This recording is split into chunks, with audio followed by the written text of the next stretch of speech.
Gustafson, and today we are going to be doing the Lizzie Borden case podcast. And I'm going to be I don't know, it could be a no or a yes, probably solving the Lizzie Borden murders. We're going to be starting into my script and my lines now. Lizzie Borden took an axe and gave her mother 40 whacks.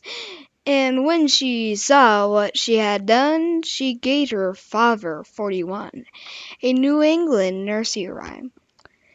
Okay, my name is Aiden Gustafson once again, and this podcast is Aiden Investigates the Lizzie Borden case / podcast, whatever, such etc. Today we're going to dive into the trial of Lizzie Borden. I'm excited to get deeper into this case. At the top of the podcast, we started reacting a poem that really encapsulates the mystery we are exploring today. Lizzie has stood accusing of killing her mother and father. According to the University of Missouri Law School, the trial of Lizzie Borden opened on June 5th, 1893, in the New Bedford courthouse before a panel of three judges. I repeat, three judges, a high-power defense team. High power, what does that mean? Including Andrew Jennings, I think that's how you pronounce his name, and George Boston, I think that's how I pronounce his name. Sorry if you are hearing this. Probably you're dead now. The former governor of Massachusetts represents the defendant, while district attorney Noloton, I think that's pronounced his name, and Thomas Muddy, I think that's pronounced his name. Once again, I'm super sorry if I say all these people's names wrong. A regulared the case for the presentation. Unilaterally, she was found not guilty by the panel of judges.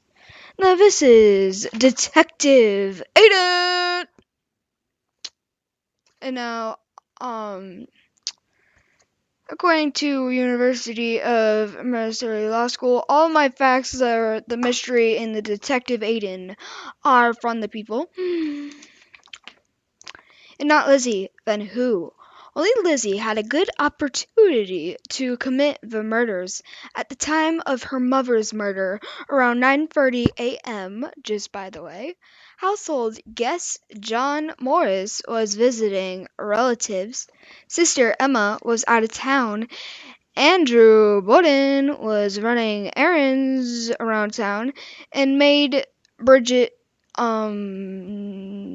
Sullivan was outside washing windows. Only Lizzie was known to be in the house at the time of Abby Borden's murder. To commit both murders, Andrew Borden was murdered around 11 a.m.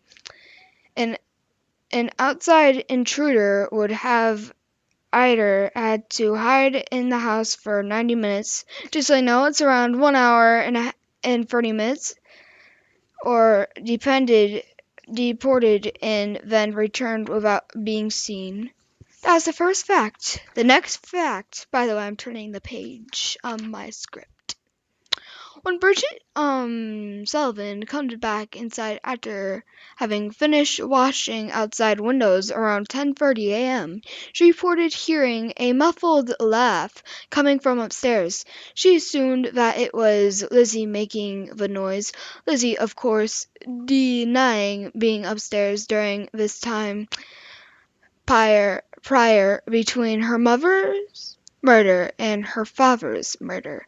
At the time of the murder of Andrew Borden, Lizzie claimed to have been in the loft of the backyard barn for 15 to 20 minutes looking for land sneakers. For a finishing exaggeration, police found the loft so significantly hot that it was difficult to believe anyone would voluntarily remain in such a place. for as much as 20 minutes. They also found no footprints in the loft that could substantialize Lizzie's story. That's a lot of evidence that points towards Lizzie killing her parents. The end? Question mark. Bum bum bum!